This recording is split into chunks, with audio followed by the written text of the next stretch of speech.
Hello, welcome to History 2010, Section 1. This is the 8-week course for the summer of 2024, which runs through June and July.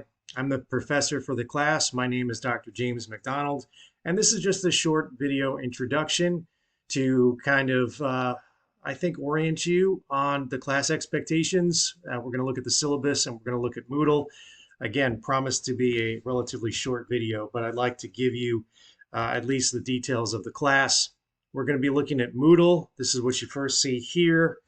And you've got the course syllabus that we'll pull up in a second. You have the direct link to the textbook, which you can click on here. You'll need to register a Norton account, which you all are already loaded up as a student set.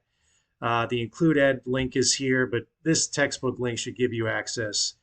You also have discussion board expectations, which you can click on. We're going to have as part of your grade 4 discussion boards throughout the course of the semester.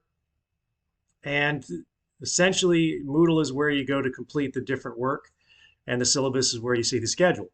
But also the schedule is in Moodle, so you've got a little bit of redundancy there. But again, the first week of class, you've got your assignments. You need to start reading the textbook. This book is all generated as far as the grades from the textbook and a study guide that comes from the textbook, and then those test questions come from the text itself. And you have actual study guides that will be posted for every exam. We can look at one of them very quickly right now just to give you an idea. So the first exam will cover the first 3 chapters of the textbook. And so you've got 3 chapters, questions, totaling 50. And of course, there are 50 questions on the exam. So that's what everyone, I'm sure, is concerned a lot about. But we'll also spend a couple minutes going through the syllabus. And let me pull it up right now.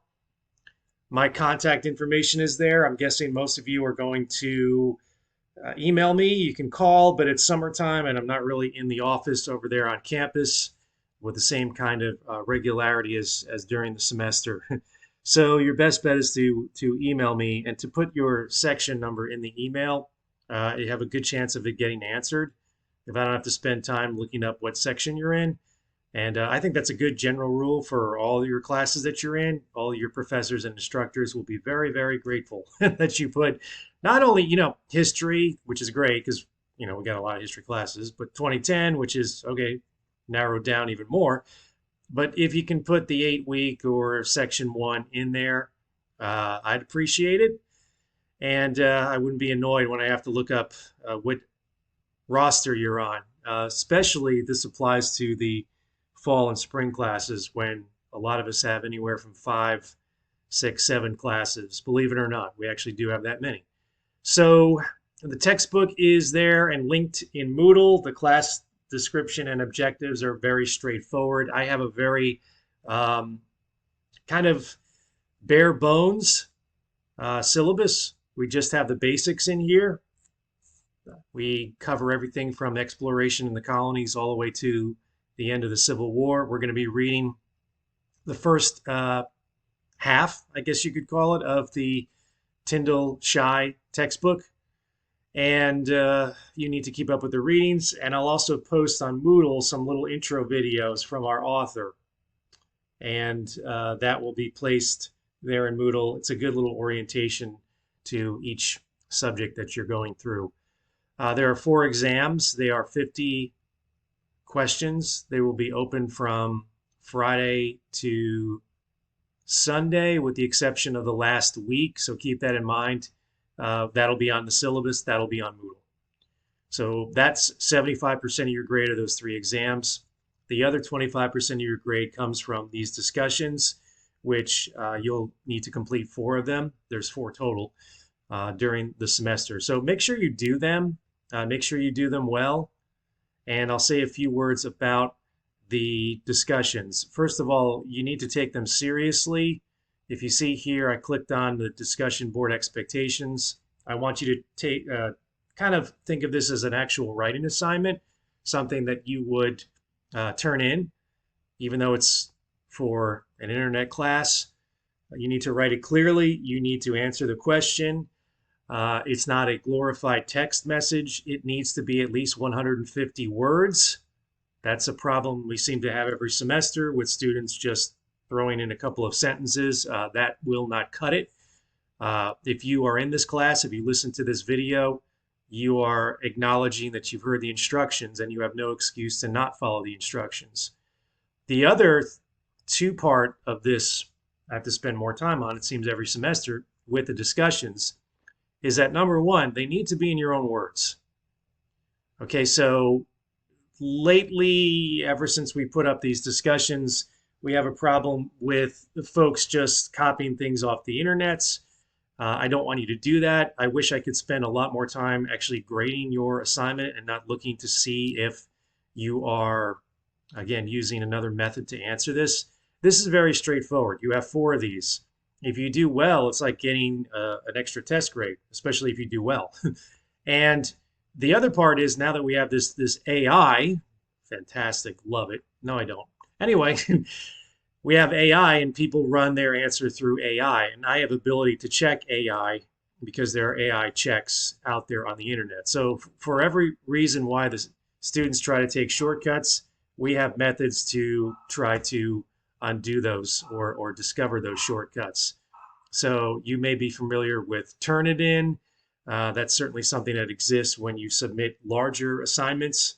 That checks the internets for any work that is plagiarized. So you have that. And so if you do have any kind of class where you use Turnitin, again, it's going to catch those things. So please, I'll repeat it, answer in your own words.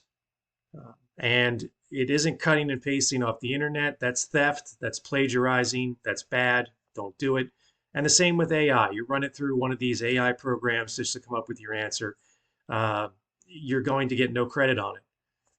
And there's no do-overs. And there's no, I didn't know. Now you know. And I'm telling you right now. So these are really straightforward. The first assignment is from one of the crash course videos you may be familiar with. They're done in different disciplines. So the crash course videos are really great. And you click here to basically answer the discussion. You don't have to comment on other students' discussions unless you really want to. It's not required. But here's the assignment. You know, this is what you do. Watch the video. The videos are short, less than 15 minutes, and answer in your own words. Very straightforward, and you'll do well. And add that to the exams, and that's your grade. We're going to drop the lowest of the 4 exams. That's spelled out in the syllabus.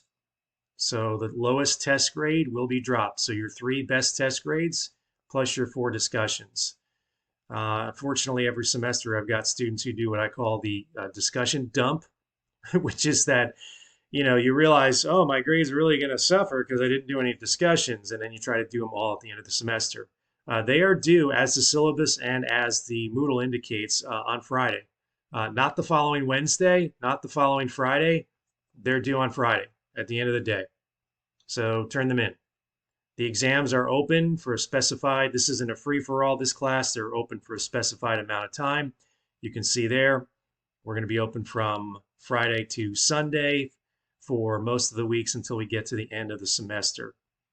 Let me click on one of these videos. So some weeks you will have a discussion, other weeks you'll just be reading, working on the study guide. These are not proctored exams, but they are timed. The answers are scrambled. The questions are scrambled. And so every other week, essentially, you'll be doing an exam. And the weeks where you don't, you'll essentially have a discussion. So there you have that. Okay, let's go back to what I was originally talking about. So it takes a couple times to maybe get this video to come up. So here's one click. See, there's the link. There's 2, 3. Okay, it takes a few clicks.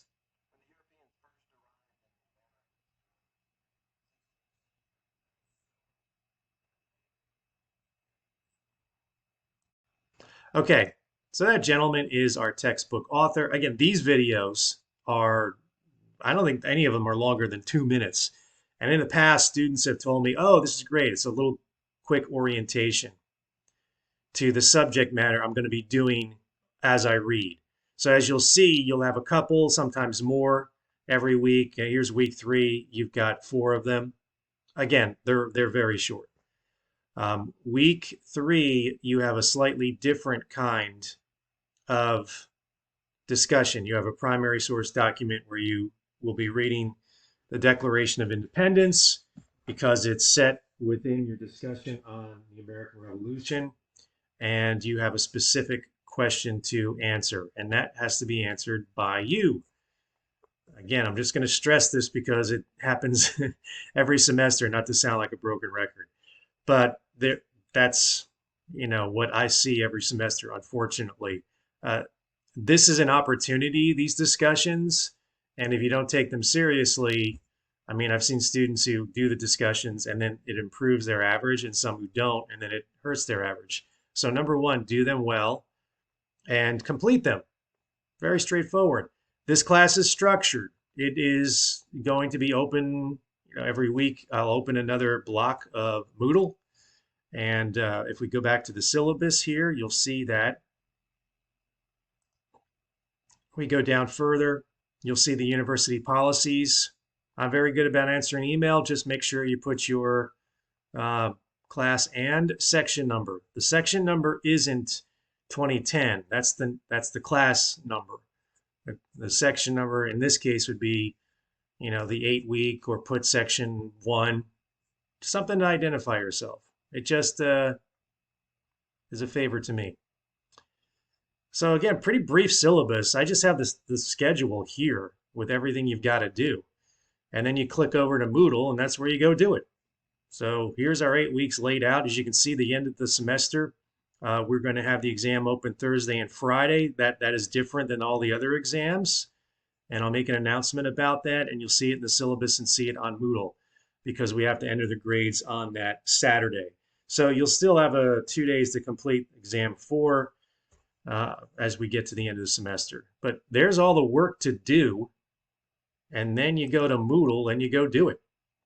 So again, pretty basic. We're doing a whole semester in 8 weeks. So in some ways, it's like an A or B term if you've ever taken one of those during the fall or spring semester.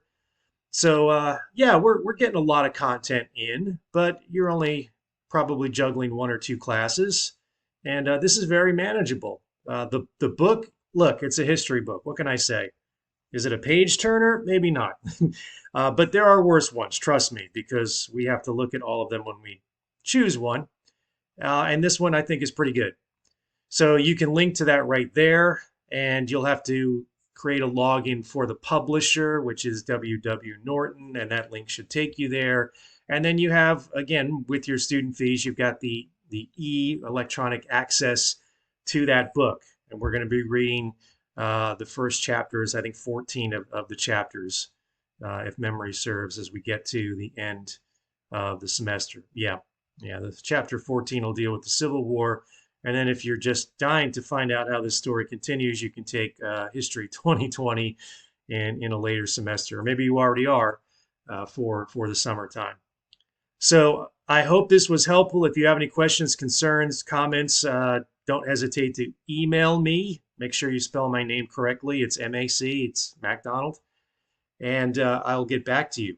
But have a good summer, have a good summer semester, and I hope you enjoy the course.